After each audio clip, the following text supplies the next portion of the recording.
सारा दिन घर में पड़ी रहती हो, एक काम भी ढंग से नहीं करना चाहती।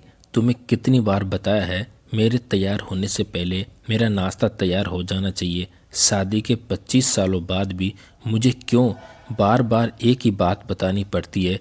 कविता, तुम्हें क्या, तुम तो आराम से घर पर पड़ी रहोगी, मुझे काम पर जाना पड़ता है। तुम हो कि हमेशा बेवकूफ़ों जैसी हरकत करती हो। अगर तुम ये जानबूझकर करती हो तो याद रखना, मुझसे बुरा कोई नहीं होगा। आज भी राकेश का पारा सातवें आसमान पर चढ़ा हुआ था।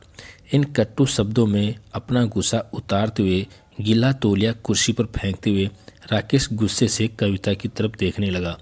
कविता के लिए राकेश का ये बेवजह का गुस्सा कोई नई बात नहीं थी। वह महीने में 3-4 बार ऐसे ही कविता पर बरस पड़ता था।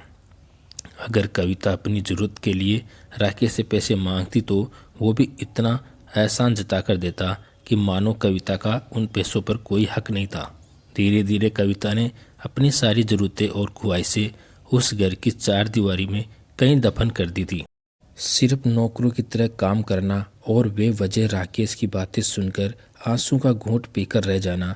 पहले कविता उसका विरोध किया करती थी, लेकिन जब कई सालों तक राकेश में कोई बदलाव नहीं दिखा तो कविता ने खुद को ही बदल दिया। अब राकेश के कुछ भी कहने से कविता को कोई फर्क नहीं पड़ता। राकेश की हर बात वो चुपचाप सिर झुकाए सुन लेती थी। शादी के पहले 4 साल तक कविता ने पूरी कोशिश की थी कि राकेश को बदला जाए, लेकिन फालतू का गुस्सा करना और बाद में कविता को भला बुरा कहना, यानी मानो जैसे उसकी आदत बन गई थी। कोई भी वाद विवाद होता तो राकेश सीधा कविता को बोल देता, अगर मैं तुम्हें अच्छा नहीं लगता तो वो नहीं चली जाती अपने मायके, क्यों रहती हो मेरे साथ? इतना सब कुछ होने के बावजूद कविता राकेश के साथ ही रहती, क्योंकि उसे अपनी बेटी की फिक्र थी। और वह जाती भी तो कहाँ? अपने बूढ़े हो चुके माँ बाप को इस उम्र में परेशान करना वह नहीं चाहती थी। समाज और लोग क्या कहेंगे, ये भी तो उसे सोचना पड़ता था। वह इतनी पढ़ी लिखी भी तो नहीं थी कि खुद जाकर कोई नौकरी कर सके और अपना और अपनी बेटी का पालन पोषण कर सके। कविता को अब अपनी फिक्र नहीं थी, उसको फिक्र थी तो बस अपनी शादी लायक हो रही बेटी की।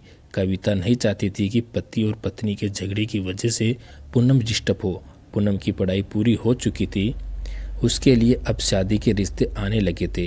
कई रिश्तों को पूनम ठुकरा चुकी थी। 2-3 महीने बाद एक अच्छा रिश्ता आया। रिश्तेदारों और पहचान के लोगों ने भी लड़के के बहुत गुणगान किए थे।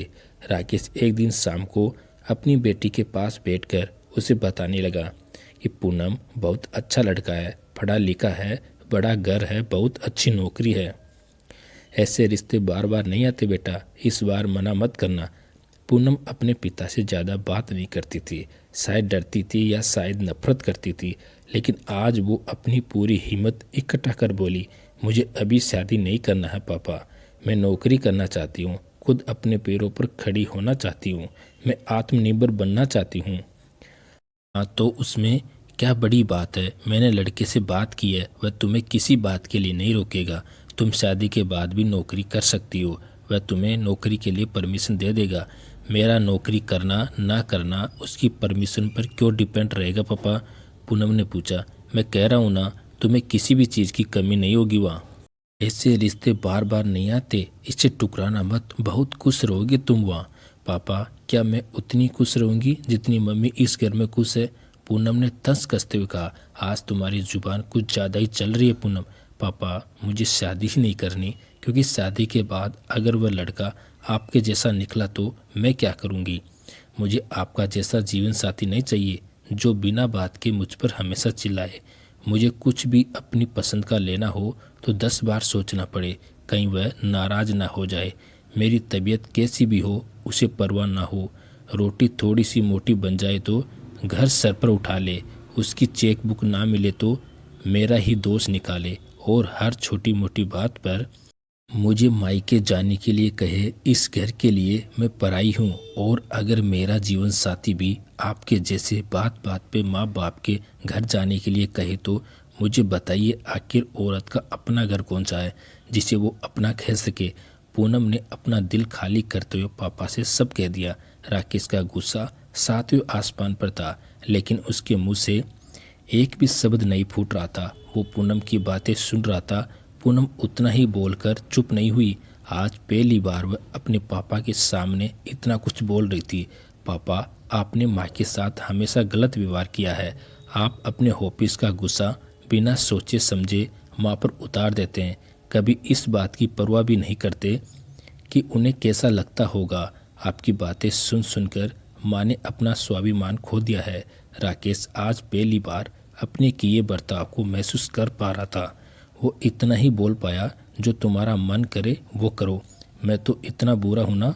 पूनम ने राकेश का हाथ पकड़ा और बोली, पापा मुझे सिर्फ एक सवाल का जवाब दे दो। क्या आप चाहेंगे कि मेरा पति आपके जैसा हो? अगर आपका जवाब हाँ है तो कर दीजिए मेरा रिश्ता आज ही, और ना है तो मुझे आत्मनिर्भर बनने दीजिए। राकेश कुछ भी नहीं बोल पाया और वहाँ से चुपचाप बाहर चला गया। आज उसे कविता के सामने जाने में शर्म आ रही थी। आज उसे कविता के साथ किए अपने बर्ताव पर पछतावा हो रहा था।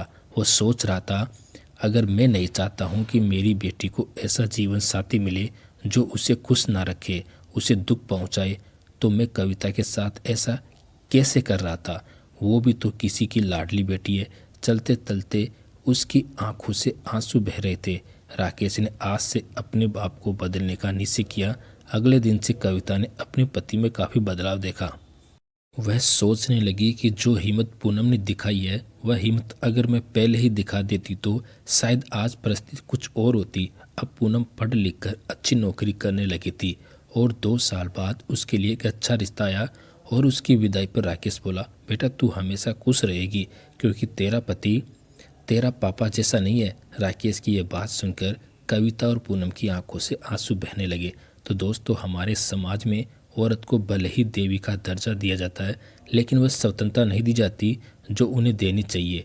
उन्हें बचपन से ही बताया जाता है कि वह पराया धन है। स्कूल से आने में देर हो जाए तो पिटाई मिलती है, मोबाइल पर बातें करते हुए दिख जाए या खिड़की से झांकते हुए दिख जाए तो शक किया जाता है। माँ बाप का घर तुम्हारा नहीं है, पति का घर ही तुम्हारा घर है। जीवन भर ये बातें बता बता कर उसे ससुराल भेज दिया जाता है, और एक दिन किसी छोटे मोटे झगड़े में ससुराल वालों से उन्हें सुनना पड़ता है कि इस घर को छोड़ दो और मायके चली जाओ। अब आप ही बताओ दोस्तों, ऐसी स्त्रियों का सच्चा घर कौन सा है? तो दोस्तों, वीडियो को ज़्यादा से ज़्यादा शेयर कीजिए। धन्यवाद।